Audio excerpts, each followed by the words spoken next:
Thank you everyone for joining Harvard DCE Professional Development for our panel discussion, How Professional Development Helped My Career. We offer a broad range of short, intensive programs offered online or in person to provide you with the strategies you need to return to the office ready to solve today's challenges. These programs are designed for every stage of your career to develop you into a strong leader, no matter what industry. My name is Jacqueline Brinkhouse, and I'm your panel moderator for today.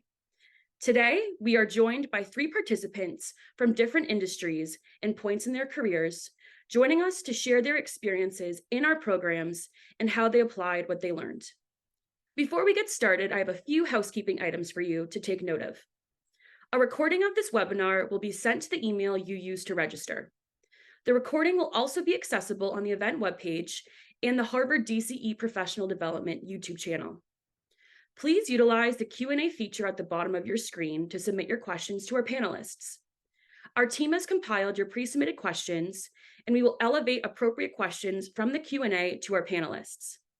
Additionally, we will not use the raised hand feature during this session today.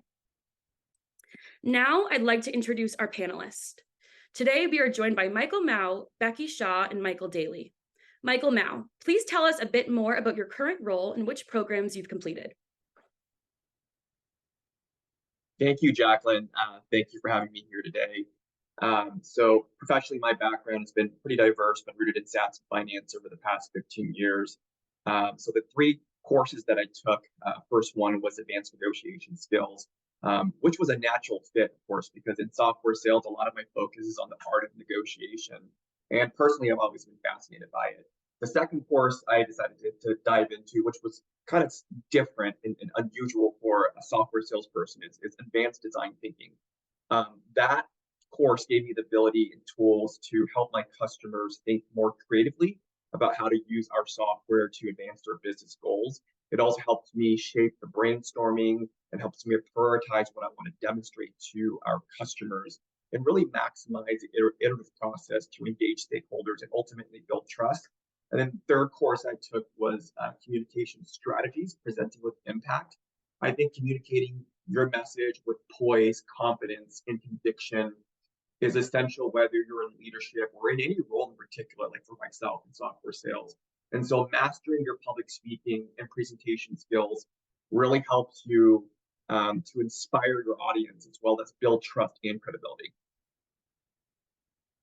Thank you, Michael. It seems like you have a great broad range of courses programs you took with us. So thank you for that. Next, I'd like to introduce Becky Shaw. Becky, if you could tell us a bit more about yourself. Good morning. Thank you for having me. My name is Becky Shaw. I work for the Department of Defense in International Relations, and the courses I've taken with Harvard are Influence and Persuasion in Leadership and Leading More Effective Teams. So both were phenomenal. In fact, I think my coworkers might be a little sick of me talking about them. We've talked about them so much since coming back. But really, they were kind of a right place at the right time. Moment for me. I wanted to take them for professional development. And then as I got through them, I realized I really am passionate about leadership, and that's something I want to pursue more in my career. And they were kind of the catalyst for me to apply for graduate school. And I'm going to be pursuing a degree starting next year in leadership. So really kind of excited, very excited about these programs. Love the Harvard program. Happy to be here to talk. Thanks, Becky, and congratulations on starting your master's degree. Thank you. And lastly, Michael Daly, if you could tell us a bit more about yourself and which programs you've taken. Hi, Jacqueline. Yes, I am currently, my current role is Principal External Affairs Liaison at Southwest Power Pool, which is a regional transmission organization. And we think of that as like an air traffic controller for the power grid at a high level. And so really my work has really evolved around education. My background prior to starting at Southwest Power Pool was as a school teacher. And then, of course, I was educating our market participants about our market rules and obligations that they might have as a participant in the market. And then now I've really evolved into a role where I'm doing strategic initiative management, taking parts of the strategic plan, making sure they're actually not something we just wrote on paper, but actually something they get implemented. And so my courses have included managing yourself and leading others, which has really prepared me for a people leadership role in my career, which I found most helpful. I've taken influence and persuasion and leadership because as I have worked to implement strategic plans and get market participants to ready and prepared for new enhancements in the market, that has been helpful as well. My most recent courses are emotional intelligence and leadership and authentic leadership. And I thought those really made a difference in my ability to be more of a genuine colleague to my peers in the organization, and to just be someone that could not only model good leadership skills, but certainly prepare for others, for also helping guide and mentor others with those skills as well. Thank you, Michael. And thank you to all for your introductions. I think we have a diverse range of professional development programs represented here today. We'll now dive into the insightful questions you all pre-submitted, and a reminder to please continue submitting your questions to the panel in the Q&A session. The first question will be for Michael Mao, and since we have two Michaels here today, I'll be addressing the Michaels by their last name, just to let everyone know in case there's any confusion. So Michael Mao, you told us about the programs you took. Could you tell us a bit more about the reasoning for why you chose them, the process for looking through our page and figuring out which programs were best for you? Oh, Michael, I think you are on mute. Yeah. Thank you. Yeah. So as I said earlier, I think negotiation skill is a natural fit, whether you're in sales or not. So I find that I use negotiation not only in the professional world, but also in my day-to-day life. But the program ultimately helped me fine-tune and improve my ability to structure and execute complex negotiations and contracts. So in my line of work, my sales cycle is very long. I typically work with a company for 6 to 12 months before we actually get to signing a contract. And during that time, we're dealing with multiple stakeholders, from the CEO to the CMO to the CIO, and you name it. And they all have different personalities, the way they negotiate. They care about certain things, although what they do care about as a collective team will roll up to their overall strategic objectives.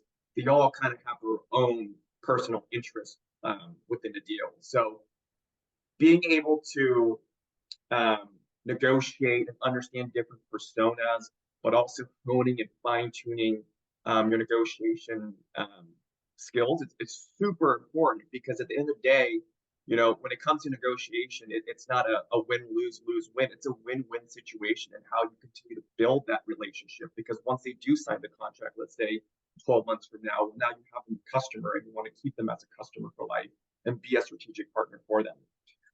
The reason why I took advanced design thinking was because ultimately, when you're in these discovery calls and demos with executives and their leadership team, it's about how we can help them solve for their strategic goals and priorities, and how we fit into that. And so it's always going to be about them, but at the end of the day, the gap is their process today. Something's missing, something's not working, something is a pain that's preventing them from getting to their strategic business goals. And being able to help them through an iterative process and showing them how our technology can get them there, that's all about design thinking, right? So when we think about design thinking, we may think, hey, it's how do we use this internally as a team inside an organization? But I kind of flipped it on its head and use it in my sales cycle when I'm engaging stakeholders. Thank you. And that's super interesting to hear too, that you kind of took it and flipped it on its head and utilized it for a different feature in addition to what you originally kind of went in for. So thank you, Michael.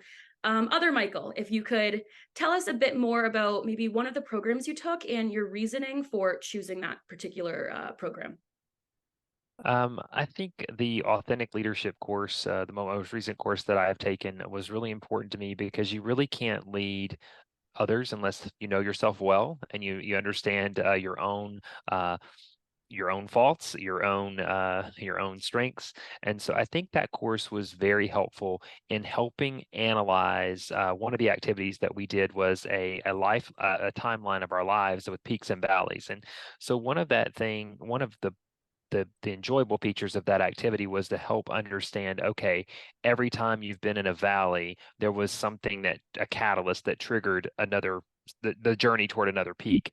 And so I think that's really helpful in terms of the work that I'm doing as I'm working with people across North America and sometimes in other foreign countries, to understand what are their needs and to help them understand how they're going to have to integrate with the rules and regulations that we have as part of our market and part of our RTO, here in the south of United States. And so it's been very interesting to me to understand how to present myself authentically, even through moments of frustration, and moments of joy, in a way that is perceived as being knowledgeable and understandable, to a wide array of audiences. That's a powerful point you made about you can't lead others until you truly know yourself and you know your authentic Yeah. self. And from other participants in that same program, we hear that point time and time again. So thank you for that, Michael. And lastly, Becky, if you could tell us about one of the programs you took and the reason for taking them. And also at the end, if you could briefly talk about what led you to decide to take our Certificate of Leadership Excellence in Leading Teams. Sure. So I'm going to piggyback a little bit off of what Michael Daly just said and talking about like knowing yourself and how that's so important in leadership. So one of the courses I've taken is leading effective teams, and I'm an outgoing person. I'm an extrovert. I feel like I know who I am, but we did not a personality test, like not like Myers-Briggs or Enneagram or anything like that, but we did learning your communication style, and we did that before you came into the class. So then you came in knowing that. Um, and I think that the person who was teaching this was very smart and basically put us in small groups where there was one of each style at the table without us knowing. So we worked in those small groups, and then we worked in bigger groups with like if we're all seekers or if we're all drivers or how that works, and saying, yes, this is how we like to communicate. Yes, like this group, like just give us the bottom line. We don't want to hear any of the reasons. We just want to know, what the deadline is or things like that. And I think that was really kind of pivotal for me in the sense of I realized how much you communicate to other people the way you want to be communicated to. So yes, maybe I like to get to the point and not out loud process or any of that, but maybe your team is completely different. And so you need to be able as a leader, leading a small team, big team, doesn't matter. You need to be able to communicate in different ways so everyone feels valued and feels seen and can understand what you're trying to get across without conflicts that really aren't necessary.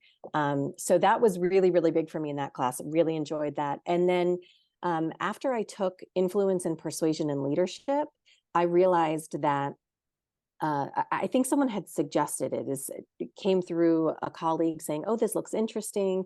I signed up for it. It was a professional development course, really liked it. And then realized there are different tracks that Harvard has. So this was one where it was in the Leading Effective Teams, like Certificate of Leadership Excellent program. And then I started looking at the other courses and I was like, well, this one sounds good. And this one sounds good. So that's what led me to taking Leading More Effective Teams. And after that, I was like, oh, I'm getting the other two done because this was phenomenal. So yeah, just kind of a progression from there. Awesome. Thank you. And yeah, thank you for talking a little bit more about your Certificate of Leadership Excellence in Leading Teams. We also do have Certificate of Leadership Excellence in Management and Certificate of Leadership Excellence in Strategy and Innovation for Senior Leaders. So if you hear about any of these programs today, many of them also stack towards one of these certificates. And we'll tell you more about that in the email that we send out to you all. And kind of on that same vein, I know a few of you briefly mentioned some of the activities you had in your programs. Michael Daly, could you tell us about how an activity or a breakout session helped you make the material your own, or helped you think about how you could apply your learnings to a particular situation in the real world? Yes, in the emotional intelligence and leadership course that Margaret Andrews was the instructor for, we did an activity a culminating activity at the end where we had to do almost a role play with another person in the room and giving feedback. And we really had to you had to brainstorm, what was a problem we were having with a particular employee or just a colleague. Maybe it's a direct report, maybe it's just a peer. And we had to sort of model some of the strategies that she had introduced throughout the 2-day course in that particular feedback session. And I was partnered with someone from Aruba.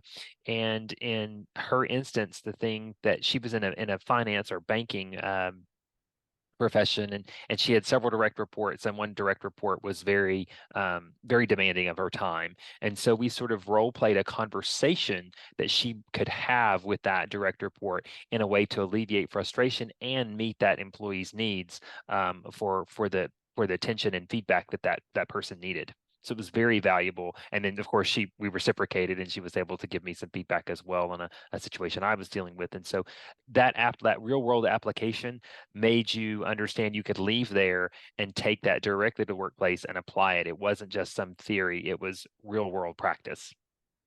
Awesome. And Becky, could you speak to another activity that maybe left you feeling the same way, taking the theory that you were learning in your program and applying it to actuality, your current job role? Sure. So again, very similar to what Michael just said, in the Leading Effective Teams course, we were told to bring some kind of problem or issue of something that we were experiencing. And then in those small groups, like we said it, there was time set aside to talk. And it wasn't even just one-on-one. It was basically one person's talking and the other three are listening, saying, well, this is an issue, or I'm not really sure how to handle this. And I feel like by the time we got to that point in the course, everyone already had a better idea of how to handle it. So then it was kind of just talking out strategies of what they were going to do. So for instance, one of the guys in my group is in New York City, and he was saying manages a small team, but they're all completely remote in different parts of the world. And so like there was an onboarding that he was going to have to do with someone in another country, and he wasn't really sure how to handle that because he hadn't done that before. And his communication style was something where he was the one where it's like, let's just go and get everything done. And so he was already talking through how he would adjust to that and how he could make sure that this person onboarding really felt part of the team, and all of that. So it was really interesting to see what we had discussed in just 2 days, because it's really only normally a 2-day course, and how we were already applying that into our relative roles. So yeah. Awesome. Thank you, Becky. And Michael Mao, was there an activity that you felt helped deepen the theory you were learning in class, or you could immediately implement back when you got to your role when the program concluded? Yeah, definitely. I mean, a lot of our learning was through, talking it through and understanding the concepts in theory, but also putting it into practice in these breakout sessions. So one of the breakout sessions we had was a real life scenario to negotiate. And there was a hidden challenge. There was always a curveball that the professor would tell you about. So in this simulation, we dealt with the multi-party negotiation. And what we discovered in the course of the simulation was that we had to be prepared to form coalitions, or at the end of the day, at the simulation, you'd be left out. So I didn't figure that out at the time. So I got left out and kind of had to climb my way back in. But what I didn't realize was the role in that scenario was harder than it appeared. It was to really stay in the deal, right? To really compromise, but also stay firm in what you're asking for and make sure you don't get knocked out. But I learned in that scenario that the goal is to not always win at each other's expense. Sometimes the goal is to shift from being competitive to being cooperative. And the lesson was about how to create value for everyone in the negotiation instead of just focusing on winning. And that's so important in the world of software sales, particularly where our goal is to both create value for all the stakeholders involved, but also building long-term relationships with customers for years to come, not just that single negotiation or deal. Awesome. Thank you. And it seems like for all three of you, even though some of these programs may have been a year or two ago, these activities are still poignant in your mind. So I think that speaks to their power and their influence on, your role and your learnings from these programs. So thank you for that. So one theme I heard across both Becky's and Michael Daly's responses was about people with varied backgrounds. And so I was wondering if, Becky, you could speak to the different backgrounds, both globally and in terms of industry, that you had in some of your programs. Definitely. So again, I work for the Department of Defense. So working for the government is, I think, completely different than any other industry. There's certain ways we do things, certain, just like with any company or industry. So sometimes I'm so used to that it really was eye-opening just seeing where everyone was coming from in the class. So in influence and persuasion and leadership, we definitely had several international participants. And then same in the leading more effective teams. We had international participants. We had people who worked for Amazon. We had people who were coming from Google. We had people coming from small like design firms. So in completely different stages of their careers, but also in what they were doing, but still managed to come together and all take something from this class about how we are, how we can be on a team, how we can lead, and just really interesting to get those kinds of perspectives, because I don't necessarily get that day to day with other colleagues. They have different experiences, but not the ones of working for all of these different kinds of companies. So that was really interesting. Perfect. Thank you. And Michael Mao, did you have a similar experience? I know you were online. Did you have people from different industries, different stages in their career, different places from around the world? Was that something you also noticed? Yeah, that was something I noticed. That's something I actually really valued, because I have the opportunity to practice negotiation strategies with people from many different industries and various different roles, including senior leaders. For example, I think at one simulation, I was negotiating with the Secretary of Finance from another country. So that was really interesting, and it allowed me to kind of break through my shell of just negotiating with the same persona, with someone from a different background and culture, and understanding, verbal and nonverbal cues that was going on. So that was super valuable, and that was consistent across all three courses that I took, from advanced design thinking to communication strategies. Awesome. Thank you, Michael. And Michael Daly, did you also experience this? And how did it add value to your professional development programs, having this diverse array of participants in your program with you? Yes, we certainly had all kinds of nationalities and countries represented in every course I've been in. I remember very vividly in the Managing Yourself and Leading Others course, we had a gentleman who worked for Visa, and he was from Qatar, and he talked about how Visa's goal was to make it a cashless society, and that they owned so much of the payment market, and that was their corporate strategy. So it's certainly valuable. And at say my most recent course in Authentic Leadership, there were several from South America, and their experiences were invaluable. They were from medicine, certainly finance, and engineering, and the value that they brought in not only the activities, but also the understanding of different cultures and perspectives, and what would be considered authentic in one culture, but perhaps inauthentic in another, was certainly valuable in understanding the concepts from the course.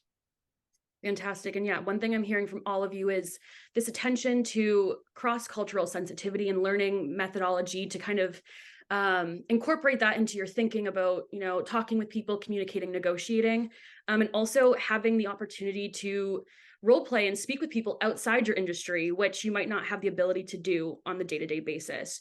So that's fantastic to hear. And kind of in the same vein, after you left your PDP, did you stay in contact with any of your peers, whether that was through LinkedIn or connecting another way, or did you follow up with the instructor at all? If any of you did, would you like to share that with us? Maybe Michael Mao, if that was something you did. Yeah, definitely. I stayed in touch with both my professors for advanced design thinking because I was the only student in that course that um, that was in sales, and they had to pivot their course to really incorporate design thinking. And the light bulb moment was like, wow, like advanced design thinking is so applicable into software sales and part of the sales cycle. And I remember my professor even created a 2-page document of like how he thought about applying it. And it was great. And how we got there was, I think it's fair, you get out of the program what you put into it. So be interactive. So the more curious you are, the more questions you ask, the more information you're going to get from it. And so the professors in that course really helped tailor that course to really bring my scenarios to real life. The challenges I was having in discovery calls with executives, the demonstrations and making sure that they stick and making sure that it's an iterative process. And so we still connect today. We're connected on LinkedIn. We're still liking each other's posts. We're staying in touch, and we're kind of just, watching each other's kind of careers and journeys progress. Thank you. And Michael Daly, did you have a similar experience staying connected with your instructor, maybe fellow peers from your programs? Yes, I certainly have had that experience as well. Some through LinkedIn and some through other social media platforms where we've been able to share our career journeys. I also had an interesting experience that kind of builds on something Michael just mentioned is, you get more out of it. You get out of it what you put into it. And our instructor in the Authentic Leadership course, Julie, was so extraordinary. And I stayed after the first day to ask several questions related to my career development and some goals that I've had. And she was just profoundly knowledgeable, and she has a coaching background too. And so it was just very interesting to learn extra strategies and thoughts from her that weren't necessarily built into the course, but certainly added value to my experience as a result of the course. Fantastic. And lastly, Becky, did you have a similar experience? Yeah, so I have stayed in touch with a few of my peers from a couple of the courses. There were a few people who we just really kind of clicked when we were there and ended up just exchanging phone numbers, and occasionally we'll still text.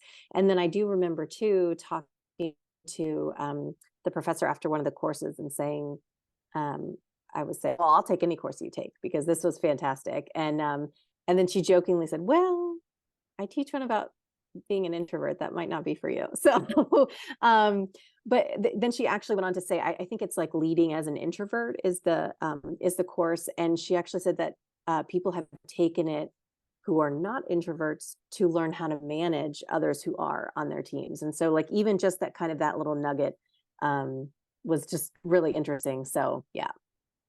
Awesome. Yeah, that's great. And that reminds me kind of what Michael Mao said a couple answers back about how so you can sometimes take the material and flip it to maybe a different context or scenario that works best for you. So that's great to hear. And we hear from so many participants that the instructors are really what makes the experience. They want to connect with you. They want to share their experience with you, and they want you to walk away knowing everything you can on the subject. And we also hear, and I've been in a couple of our professional development programs as well, that people love to stay in touch after. We have networking sessions built into the program. When you do these breakout activities, it's a great way to, network with other people. So when you do these professional development programs, it's not just, gaining the tactical information from the program, it's also gaining a network of peers who are interested in, progressing their career. So it's great to hear that all three of you had that experience.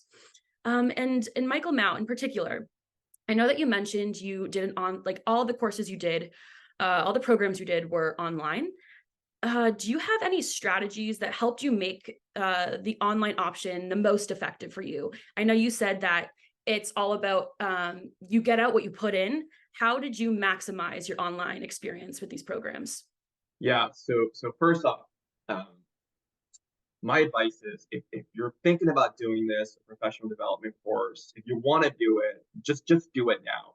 So for me, I've always wanted to continue to develop professionally, and my employers always have courses that can help you level up, but it's just different when you kind of take your professional development and run with it. So making excuses for why you shouldn't do it is you're just going to prolong it indefinitely. So for me, when I took these courses, online really helped because it allowed me to be flexible with my work schedule. So it was a very challenging year for me. I was going through a career change. I just got married. We were anticipating our first son. So our hands were really full. Plus, I was managing a full-time career, but I was able to take the courses um, during the day before I actually started my customer meetings. One strategy is you're going to get so much thrown at you. So really immerse yourself in it. Take notes on kind of key themes. And then don't be afraid to reach out to your professors afterwards to have them clarify something that you may not have understood. But the most important thing is to review your notes at the end of the day. Once you're done with what you have to do, whether it's work, whatever it is on your plate, reviewing your notes and being prepared for the next day's simulation or topic. That for me kind of helped me compartmentalize what I was learning, but also apply it in my work. I immediately took concepts that I've learned and then applied it next day in my discovery call or my demonstration to customers. And I think when you do that, that's going to bring it to life versus just keep it just taking notes just for the sake of taking notes. That's great to hear that even though you were online, you still had this insightful, powerful experience. And I think that's what we aim to do here is have our professional development programs fit into your life, whether that's, 2 days coming on campus or doing it online so that you can continue to balance your other commitments. And it can really be an addition to everything you have going on instead of kind of getting in the way of that. So thank you for sharing about that, Michael. And Becky, so I know that most of the programs you did were on campus. How would you say you either went into these programs or while you were there, incorporated some strategies to best maximize your time at the professional development program or to take the most out of it? Well, for the first one, the influence and persuasion and leadership that I took, I came in not really knowing what to expect. And I would probably say within like an hour of being in the course, I'm like, oh, I'm going to get way more out of this than I anticipated. This is fantastic. So it's really, I think my goal was to, this sounds kind of small, but really like to put like the phone that I have my work email on away so I could be present and be absorbing and taking notes and fully participating, because you get breaks. If you really need to check your email, you can look then. And I think that for me was the most effective. So then at the end of the day, for the first course, I took it with one of my colleagues. And so we were kind of having a discussion and kind of processing what we had learned and how this would apply here. And we think this would apply there. And, oh, that makes a lot of sense. And because we talked a lot in that first course about body language and how to like read people and how presenting yourself better. And again, just little things that you wouldn't expect to think, oh, that can make a big difference.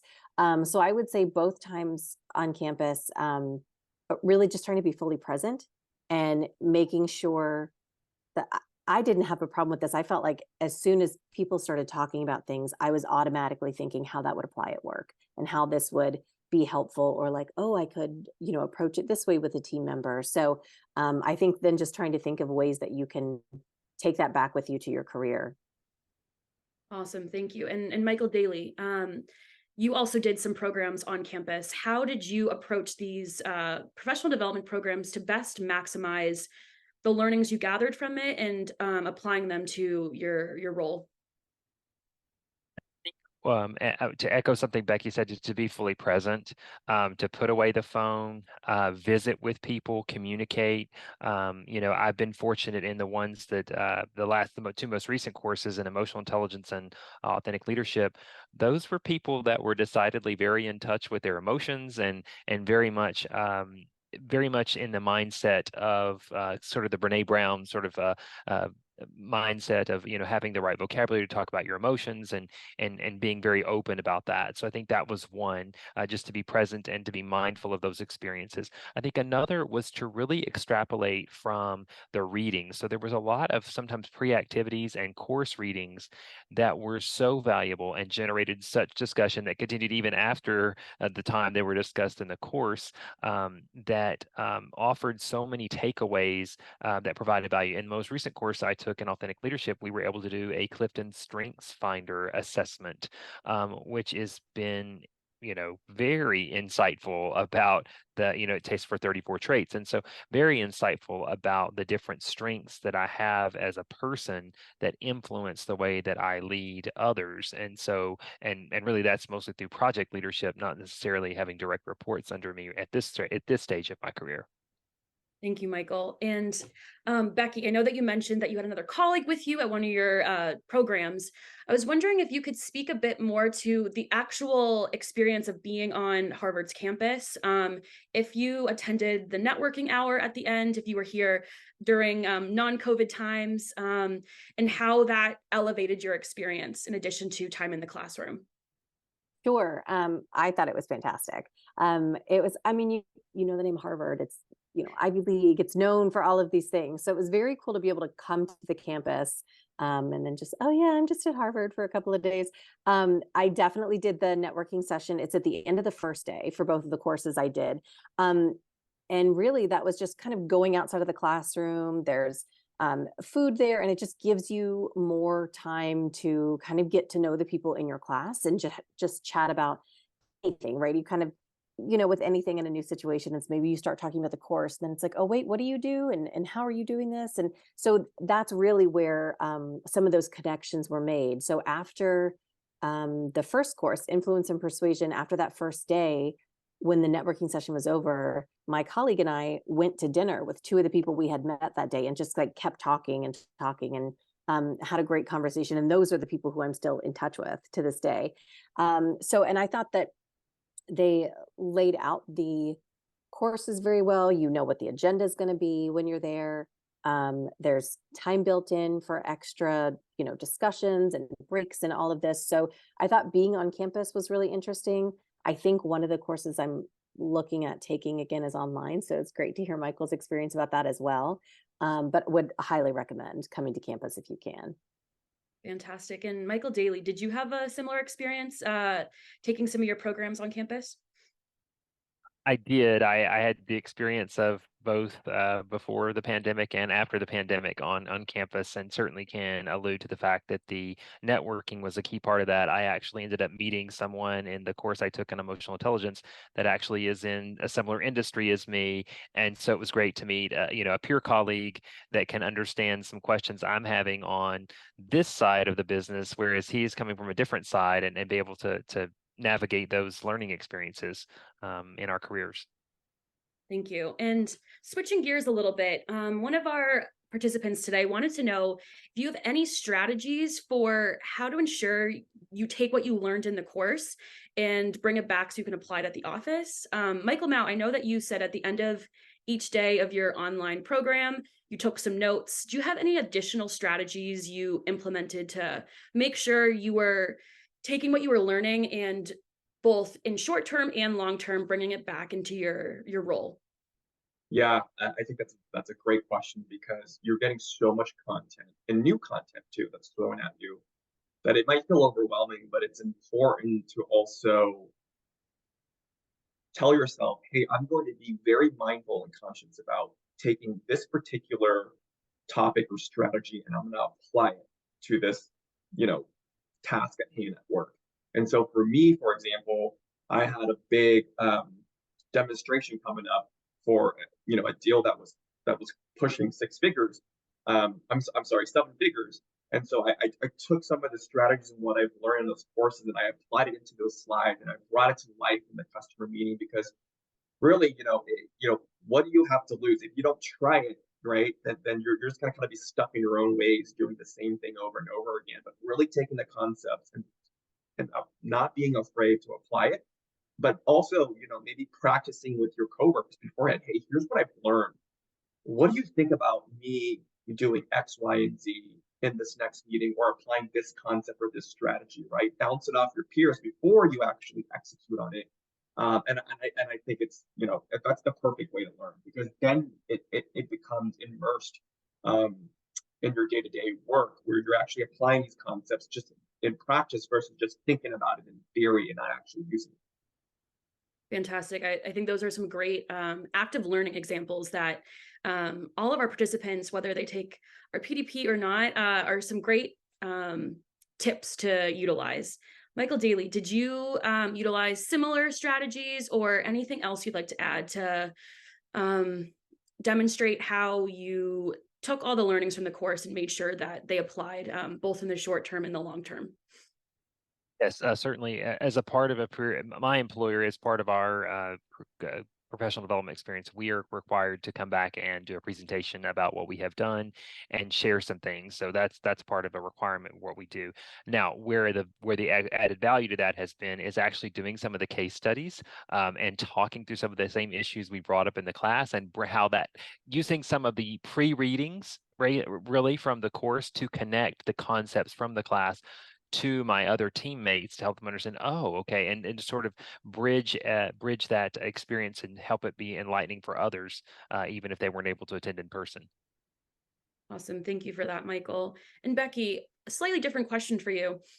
Were there any skills in either of your programs that you didn't anticipate learning, but were a pleasant surprise, whether they were directly related to the program at hand or maybe some more soft skill communication skills you learned from your programs? I know cultural sensitivity has been tossed around, but anything else you think? Um, yeah, I was thinking about this a minute ago, and it was in the influence and persuasion course. Is again, we talked a lot about body language and presentation and how you seem to other people, and it was, I guess, not surprising to me, but kind of gave me a moment of pause when we really talked about how much group think can come into play in the workplace, even in teams that are small, or even in teams that have been together for a long time. And there was an example that Nick, the professor, gave. Is he was giving a speech, and he had kind of been running late, and he was saying something, and someone ended up interrupting him at the beginning, and how and then he's like, well, let me stop there. How is everyone reacting to that? Like, what would you have done, type of a thing. And what he ended up doing is kind of using his body language, like going over to that person and saying like, oh, wow, that would really bother me too. Like, what do you guys think? Isn't that so? Like, kind of putting that person on his side versus making it an initial antagonistic type of thing. And just again, kind of what Michael Mao had said about flipping some of the things on their head. So you think, okay, this is going to be sort of awkward as he navigates this as public speaking, but he completely turned it into something else. And just kind of remembering that's an option, and then how you can apply that within your day-to-day life. So just even using body language to achieve that. So that's something really memorable that stuck out to me. That's awesome. Thank you, Becky. And Michael Mao, our instructors are unique from executive programs in that they have substantial industry and business experience to complement their academic backgrounds. Can you describe an unexpected or memorable lesson that you learned from any of your PDP instructors and how it has influenced your perspective or approach on your work? Yeah, so just kind of drawing back to design thinking. When you think of design thinking, and when I enrolled in the course, I thought about, hey, how do you use it internally to help your teams be more creative? So for me, my professional development goals are to continue broadening my skills in all different areas, right? And that's what also keeps me coming back to Harvard PDP. And so in this course, being the only salesperson, I was concerned that, I may not belong, that the connection was just too tenuous, right? My role in this course, well, like I said, it ended up being a truly amazing experience because it was really relevant. And I think at the end of the day, if I had to sum up, how does this help my day-to-day work in my line of work as a regional sales director at Kiva is design thinking taught me how to guide potential customers and existing customers of ours as they think through and respond to their unique business challenges in more innovative ways, right? A lot of times people are used to doing things status quo, and that can cause a lot of pain, but it's your goal to help them uncover that pain and advance towards their business goals with your software. And design thinking is kind of hits that right on the head. Thank you, Michael. We just have a few more questions for our panelists today. So Michael Daly, You've taken multiple programs with us, as you mentioned, both before and after the pandemic. Can you share what keeps you coming back to Harvard Professional Development? I think Harvard Professional Development is offering something truly unique in the marketplace, particularly when it comes to in the professional development courses that I have attended. There is a strong thread of know thyself.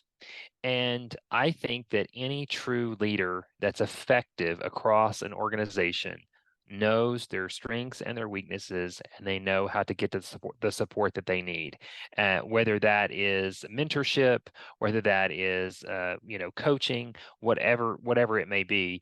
And I find that to be a very powerful thing for me personally, because I want to truly understand all the things that make me the way that I am, so that I can be more authentic and more engaging with the people that I have to work with in my business, and certainly maintain a healthy relationship across both inside and outside the organization. I think that's just an important skill in the 21st century, because we're seeing that we live in a 30-second soundbite world, sometimes even smaller than that. First impressions matter. Authenticity matters now if you're going to be successful.